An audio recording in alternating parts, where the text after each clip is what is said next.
জুড়ে নাম রাখি সপন রে দিবানা বই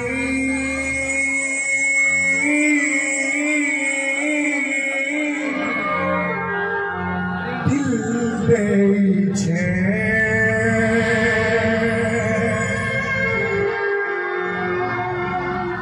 সুন্দরী রাধাকে পাওছে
सुंदरी राधा के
स्त्री हेले रुकुणी राधांकर संगे काहेकि तांका नाम बार बार जोड़ा है काहेकि एही कोड़ी जीवन नीति ने हमरा जदी देखले यस सेटा घोर पाप तथे का गुरु जदी गुटे स्त्री আছে हां हां आउ गुटे स्त्री के जदी आरबार के बोले हां बहुत अन्य अत्याचार बोले समाज में बहुत तो पुरुषों को संगे राधा के कहे रखले तांका स्त्री हो के रुकुणी हाँ बोलो जय गुरु गुरु के गुरु पालिया के पालिया और जेन कथा यूट्यूब रे सरी जाई छे से कथा ना नवा नवा जदि जानि छ प्रकाश करो और तमर जुना जुना दिलो कमेंट माने पढ़ले निजे हिस्सा सब ना कथा के चलो जहां से खींचो एक सिंदगी का